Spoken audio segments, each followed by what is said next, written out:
जय हिंद guys, now start our next video lecture. अब एक क्वेश्चंस पूछा गया है हमसे इनफाइनाइट सीरीज पे, उसका सोल्यूशन सब हम प्रोवाइड करने जा रहे हैं। वैसे वो सीरीज को हम लोग ऑक्सिलरी सीरीज कहते हैं, वो इंपॉर्टेंट सीरीज है।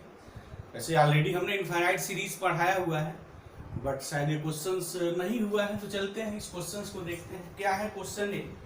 क्वेश्चन ये है कि सो दैट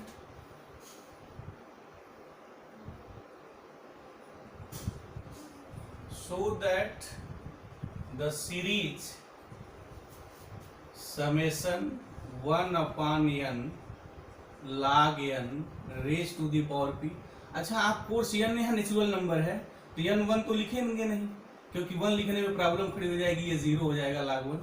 तो यहाँ n जो है वो greater than or equal to 2 होता है। Yes, so that the series this is convergent, ये कन्वर्जेंट होगी if p greater than 1 and divergent, ये डाइवर्जेंट होगी if p less than or equal to। तो चलते हैं इस चीज को डिस्कस करते हैं, प्रूफ करते हैं। कैसे प्रूफ करेंगे इस सीरीज को? अच्छा, ये बड़ी इंपॉर्टेंट सीरीज है, इसको जनरली हम लोग ऑक्सिलरी सीरीज के नाम से भी जानते हैं, और ये भी मेरी एक ऑक्सिलरी सीरीज है। और इनफाइनाइट सीरीज में इन दोनों सीरीजों का रोल बहुत ही इम्पॉर्टेंट है, और अक्सर इस पे डिफरेंट हमारे जो नेशनल लेवल मैथमेटिक्स के जो कॉम्पिटिशन्स हैं, ऑलरेडी इस पे क्वेश्चंस भी बनाए जाते रहे हैं, और हमने बहुत सारे क्वेश्चन सॉल्व किया है, तो इन सब चीज़ों की हमने बात की है। तो बहरहाल यहाँ ये जो सीरीज का जो प्रूफ है ना, वो दो केस में आता है। केस फर्स्ट है इसमें, case first if p less than or equal to 0, पहली बात होगी। तो दूसरा केस क्या हो जाएगा? p greater than 0, where p भी एनी नंबर। अच्छा, अगर p अगर less than or is equal to 0 है, तो थोड़ा उसके बारे में हम लोग देखते हैं कि क्या वैल्यू हो सकती है। तो यह जो हमारी जो सीरीज है ना, वो सीरीज हमारी है summation 1 upon n log n raise to the power p। तो पहला है, हम ले लें कि इफ अगर p इज इक्वल टू 0 है तो क्या होगा? This is equal to summation 1 upon n log n raise to the power p। अच्छा, अगर p की वैल्यू मैं 0 लिखूंगा तो this is the summation 1 upon n हो जाएगा। और हम लोग जानते हैं p टेस्ट से कि we know that summation 1 upon n p is convergent if p greater than 1 and divergent if p less than or equal to 1।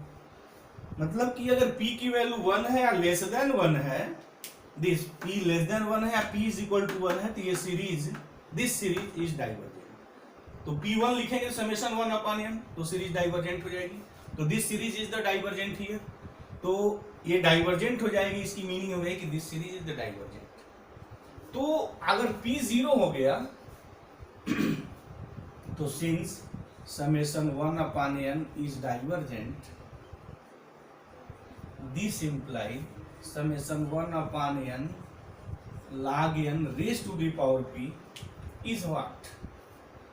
This is divergent. तो एक बात हो गई, जब p 0 था तो p 0 होने पे सीरीज डाइवर्जेंट हो गई। अच्छा, p लेस देन 0 अगर लेते हैं हम लोग कि इफ पूरी एनालिसिस हम कर दे रहे हैं, अगर p लेस देन 0 मतलब p अगर कोई भी अगर निगेटिव नंबर है तो क्या होगा? तो अगर p कोई निगेटिव नंबर है तो डेफिनेटली मैं इस बात को लिख सकता हूं, p less than 0 then it is clear that, क्या क्लियर होगा कि 1 upon n log n raise to the power p greater than 1 by n if p less than 0, differently लिख सकते हैं।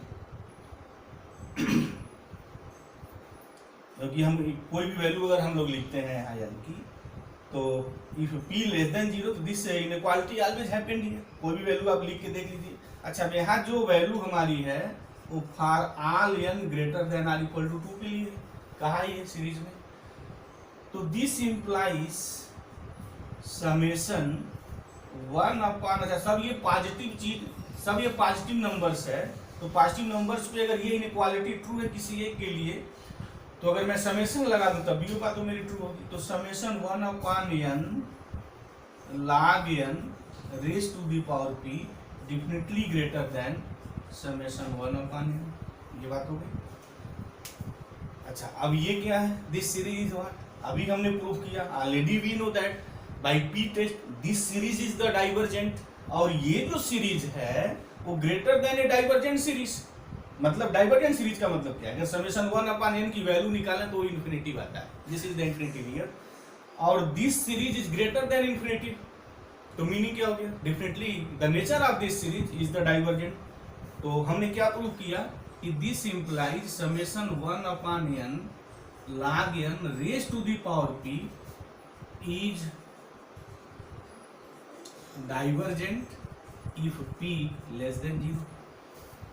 तो p इज इक्वल टू 0 पे अलग हमने प्रूव किया, दिस इज द सीरीज, ना this series is the divergent, और p लेस देन जब 0 है तब भी हमने प्रूव किया कि this series is the divergent. तो कहने का मतलब क्या है कि ये सीरीज डाइवर्जेंट हो जाएगी if p less than r is equal to 0, ये बात है। अच्छा, हमें प्रूफ ये करना है कि divergent if p less than r is equal to 1, तो हमने ये प्रूफ किया कि अगर p less than r is equal to अगर 0 है तो ये सीरीज डाइवर्जेंट है, बट यहाँ डाइवर्जेंट होने के लिए is equal to 1 and less than 1 है, मतलब ये है। इस चीज को थोड़ा लिसनर भी सीरियस यहाँ ध्यान देंगे, क्योंकि बिगिनर स्टूडेंट जनरली यहाँ और इस केस में थोड़ा कंफ्यूज हो जाता है, तो उसके कंफ्यूजन को मैं दूर कर दूं। ये जो बात कहा है कि ये 1 है तो 1 आर लेस देन, अब यहाँ जो है ये 0 है तो 0 कहीं यहाँ है, तो अभी हमने 1 की बात यहाँ नहीं प्रूव की, यानी इस रेंज में हमने सीरीज का नेचर नहीं देखा है कि सीरीज कन्वर्जेंट है डाइवर्जेंट है, इसके इधर के लिए बात हमने प्रूव की है कि सीरीज इज डाइवर्जेंट, यानी the nature of the series B divergent. But अब यहाँ से क्या होगा, वो मेरा केस सेकेंड आएगा, तो केस सेकेंड की हम लोग बात कर लें, तो मुझे उम्मीद है कि इस चीज को आप नोट भी कर लें। तो केस सेकेंड इफ p, अब यहाँ क्या हो जाएगा, ग्रेटर देन 0। अच्छा, एक बात थोड़ा हम यहाँ कर लें कि जब केस सेकेंड की बात यहाँ आ ही गई है तो यहाँ एक बड़ा इंपॉर्टेंट टेस्ट है, उस टेस्ट का हम लोग यूज करेंगे, और उस टेस्ट का नाम है कॉची कंडेंसेशन टेस्ट। तो पहले उस रिजल्ट को मैं यहाँ डेवलप कर दूं, उसको मैं यहाँ लिख दूं, तब उस रिजल्ट का हम कैसे यहाँ खूबसूरती से यूज करते हैं उसकी मैं एनालिसिस कर रहा हूँ। पहले मैं वो रिजल्ट लिख दूं। जनरली जब हम लोग टेस्ट पढ़ते हैं तो उस टेस्ट में Raabe's test, D'Alembert's test, Cauchy root test, De Morgan test, Gauss test, दुनिया भर के जो मेरे टेस्ट है ना, वो टेस्ट पता होना चाहिए, क्योंकि जब वो टेस्ट आपको पता होगा तो हम उसका एप्लीकेशन सीखते हैं, कैसे अप्लाई करते हैं। तो बहरहाल पहले हम उस टेस्ट को ही यहाँ डिस्कस कर दें थोड़ा उसकी, तो बात और थोड़ी क्लियर ढंग से स्टूडेंट को समझ में आ जाएगी। तो कॉची कंडेंसेशन टेस्ट क्या है उसकी बात थोड़ा मैं आगे। कॉची कंडेंसेशन टेस्ट ये कहता है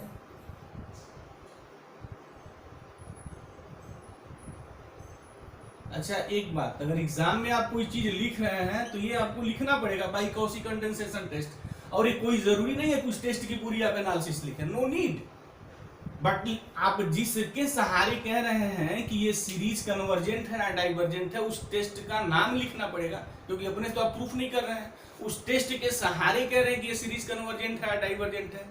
तो in academic please be mention what is the test, यानी किस टेस्ट के सहारे ये बात आप कह रहे हैं, तो टेस्ट को आपको मेंशन करना पड़ेगा।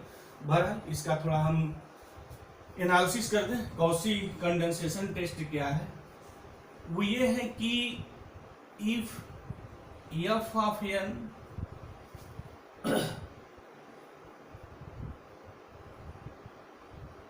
if f of n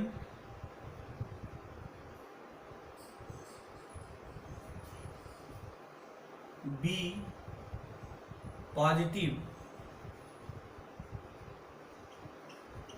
for all positive integral values of n, मतलब positive integral values of n का मतलब फॉर ऑल नेचुरल नंबर, कि ये जो फंक्शन है f ऑफ n भी ये फंक्शन या यूं कहें कि ये जो इतनी लंबी चौड़ी लाइन लिखी है ना कि F of N be a sequence, इस पूरे कहने का मतलब है, लेकिन ये सीक्वेंस ऐसा है कि उसका ईच टर्म पॉजिटिव है, क्योंकि सीक्वेंस के पॉजिटिव निगेटिव भी हो सकते हैं, ऑक्सीलरी भी हो सकते हैं। तो ये जो पूरी लाइन लिखी है, इस पूरी लाइन का जो कंसेप्ट है सिंपली बस ये है कि ये जो सीक्वेंस है उसका ईच टर्म पॉजिटिव है, और उसको ऐसा लिखा है कि F of N be positive for all positive integral values of N and it is continuously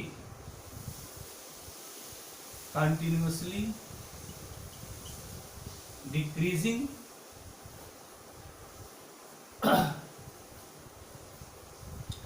and it is continuously decreasing for increasing of n, मतलब n की वैल्यू जैसे जैसे बढ़ती रहे 1 2 3 4 5 एंड सो ऑन, तो ये जो एफ ऑफ एन है कंटिन्यूअसली अगर वो डिक्रीज करता है तो देन बोथ सीरीज कौन कौन, ये summation F of N and summation A raise to the power N F of A raise to the power N, then both series converges or diverges together. अच्छा यहाँ ए का concept आया तो where A क्या है, where A is any positive integer greater than unity और greater than 1, ये बात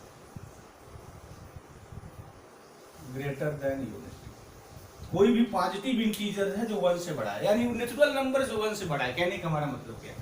तो थोड़ा इसका स्टेटमेंट एक बार और मैं क्लियर कर दूं, तो ये तो बुक की लैंग्वेज है, साहित्यिक लैंग्वेज है, एक जनरल स्टूडेंट की लैंग्वेज क्या है, स्टूडेंट कैसे इस चीज को समझेगा उस चीज को मैं एक्सप्लेन कर दूं कि ये जो कुछ लिखा है सिंपली मतलब ये है कि हियर इफ आपके पास कोई एफ ऑफ एन एक सीक्वेंस है, be any sequence, and this sequence is the positive numbers, इसके जितने नंबर्स हैं या जो टर्म्स हैं वो सभी अगर पॉजिटिव हैं, तो ये और ये जो सीरीज है जहां ए क्या है, ए कोई भी मेरा पॉजिटिव इंटीजर, कोई नेचुरल नंबर है ग्रेटर देन 1 है, मतलब 2 3 4 5 6 एक जगह ये वैल्यू होगी, 1/2 1/3 नहीं होगी, क्योंकि यह स्पष्ट बिल्कुल क्लियर लिखा है, यानी पॉजिटिव इंटीजर ग्रेटर देन 1, तो पॉजिटिव इंटीजर्स का मतलब होता है नेचुरल नंबर, तो नेचुरल नंबर है लेकिन 1 से बड़ा है, 2 3 4 5 6 उसकी वैल्यू कुछ भी हो सकती है, तो इसका और इसका नेचर एक जैसा होगा, मतलब कि अगर ये सीरीज डाइवर्ज है तो ये भी डाइवर्जेंट होगी, अगर ये सीरीज कन्वर्जेंट है तो ये सीरीज भी कन्वर्जेंट होगी। तो कुछ ऐसा जो है मेरा वो जो रेशियो टेस्ट है ना, कि वो समेशन यूएन और वीएन का जो कंसेप्ट चलता है, रेशियो टेस्ट है कि वीएन कन्वर्जेंट है तो यूएन कन्वर्जेंट होगा, वीएन डाइवर्जेंट है तो यूएन डाइवर्जेंट होगा, कुछ ऐसा ही है। बट यहाँ जो है ना हमारा इस टाइप का फंक्शंस का यहाँ ट्रीटमेंट हो जाता है कॉसी में, कि एफ ऑफ एन आपके पास कोई अगर पॉजिटिव टर्म्स वाले सीक्वेंस हैं और वो डिक्रीजिंग सीक्वेंस है, एक कंटिन्यूअसली डिक्रीजिंग, वो डिक्रीजिंग सीक्वेंस होना चाहिए। तो ये भी इंपॉर्टेंट वर्ड है, सारी ये वर्ड भूल गया था कि ये जो सीक्वेंस है, पहली बात उसके ईच टर्म पॉजिटिव है, दूसरी बात कि वो कंटिन्यूअसली डिक्रीजिंग है, डिक्रीजिंग का मतलब ऐसा है कि UN less than U2 less than U3 less than ऐसे है, ये है। तो फिर इसका और इसका नेचर एक जैसा होगा, मतलब अगर ये डाइवर्जेंट है तो ये डाइवर्जेंट होगा, ये कन्वर्जेंट है तो ये कन्वर्जेंट होगा, ये बस इतनी सी बात है। अब इस टेस्ट का देखिए कैसे खूबसूरती से एप्लीकेशन वहाँ करते हैं, उसकी बात हमें यहाँ करने का। Now how can you use, तो चलिए देखिए यहाँ एफ ऑफ एन क्या है, this is the F of N here. Summation के अंदर जो भी कुछ लिखा जाता है ना वो सब हम सीक्वेंस से ही कंसेप्ट को सीरीज में लाते हैं। ऑलरेडी इस पे बहुत हमने वीडियो लेक्चर्स पे वर्क किया है, ऑलरेडी बनाया है, तो किसी कोई प्रॉब्लम है तो वीडियो लेक्चर से देख लें। तो चलते हैं केस सेकंड मेरा ये है कि p ग्रेटर देन 0 है, let f of n is equal to 1/n log n raise to the power p। अच्छा, टेस्ट ये लगाने के पहले टेस्ट की जितनी क्राइटेरिया है इसको सेटिस्फाई करना होगा, ये तो मुझे देखना होगा, तो चलते हैं देख लेते हैं। f ऑफ n ये है हमारा।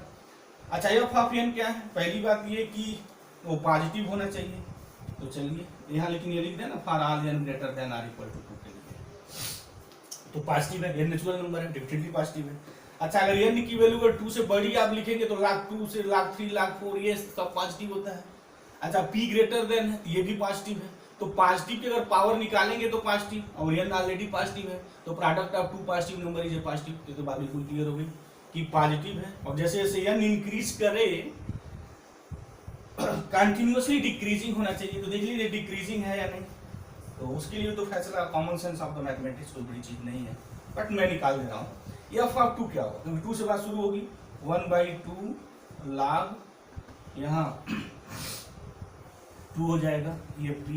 एफ ऑफ 3 क्या होगा, 1/3 log of 3 raise to the power. F of 4 क्या होगा, 1/4 log 4 raise to the power. ये जब p ग्रेटर देन 0 है, p ग्रेटर देन 0 है तो डेफिनेटली इसकी जो वैल्यू होगी, टोटल की जो मैं वैल्यू निकालूंगा, ये जो वैल्यू होगी ना, दिस लेस देन दिस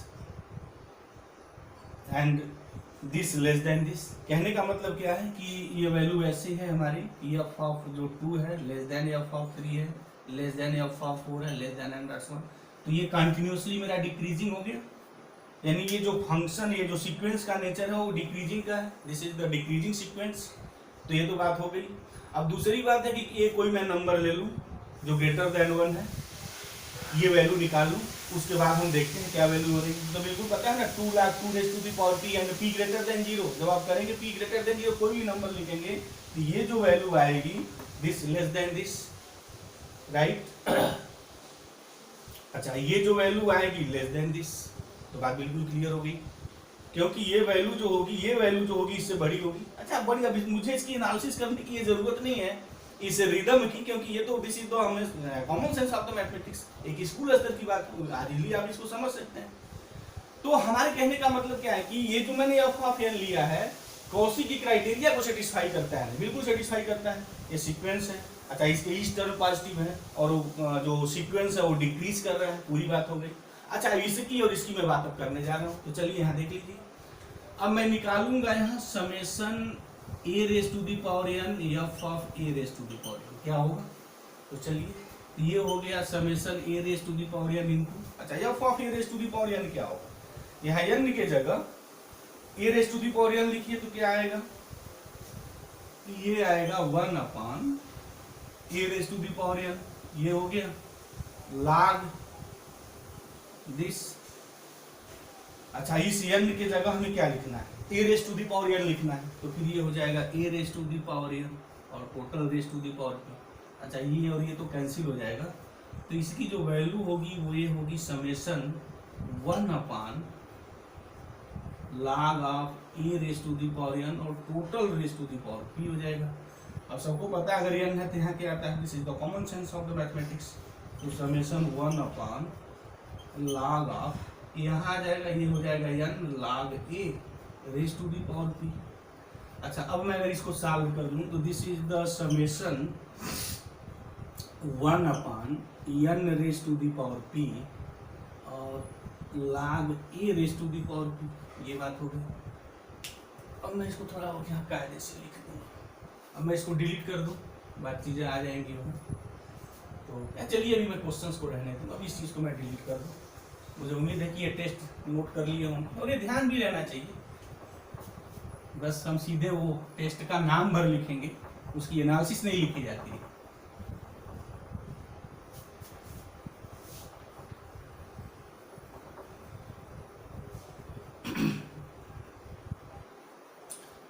चलिए अब टॉपिक पे आ जाते हैं।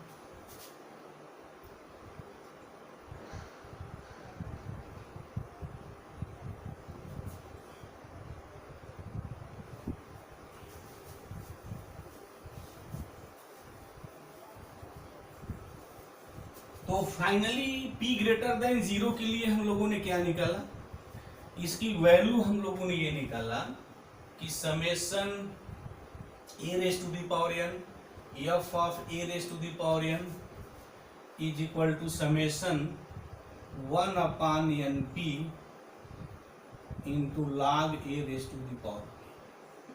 अब स्टूडेंट थोड़ा यहाँ ध्यान देंगे, ये कोई भी इंटीजर है, पॉजिटिव इंटीजर। देख लिए पहले कहा गया, क्यों कहा गया स्टेटमेंट में, ये भी बात यहाँ से आप ध्यान देंगे तो बिल्कुल आपको क्लियर हो जाएगी। log a आ गया तो ये जो भी नंबर होगा ना, फिर वो तो अगर आप 0 से अगर 1 के बीच में अगर 1 लिखेंगे तो मैटर फंस जाएगा, तो 1 नहीं होगा, तो जो भी कुछ होगा ग्रेटर देन 1 होगा। अच्छा, अगर लेस देन 1 लिखेंगे तो फिर ये निगेटिव सीरीज आ जाएगी, तो अगर निगेटिव सीरीज आएगी तो टेस्ट फेल हो जाएगा, क्योंकि हमारा जो टेस्ट है सारा वो पॉजिटिव टर्म्स के लिए है, तो इसलिए वहां जो ए है वो ग्रेटर देन यूनिटी है। और इंटीजर्स की बात है, राइट, तो ग्रेटर देन 1 कोई भी आप नंबर लिखिए, कोई फर्क नहीं पड़ता है। तो अगर ये आपने कोई नंबर लिखा है तो log that is a constant. Raise to the power p है तो कांस्टेंट के पावर अगर कांस्टेंट वो भी कांस्टेंट है। कहने का हमारा मतलब क्या है, सिंपल सा मतलब, बहुत लफड़ेबाजी वाली बात नहीं, कि समेशन के अंदर वेरिएशन सिर्फ n होता है, क्योंकि n वेरी फ्रॉम 2 3 ऑलरेडी आई है for all n greater than or equal to. तो बिगिनर स्टूडेंट थोड़ा इस चीज को सीरियसली समझें, क्योंकि यहाँ भी स्टूडेंट बहुत ज्यादा बाद में कंफ्यूज कर जाते हैं।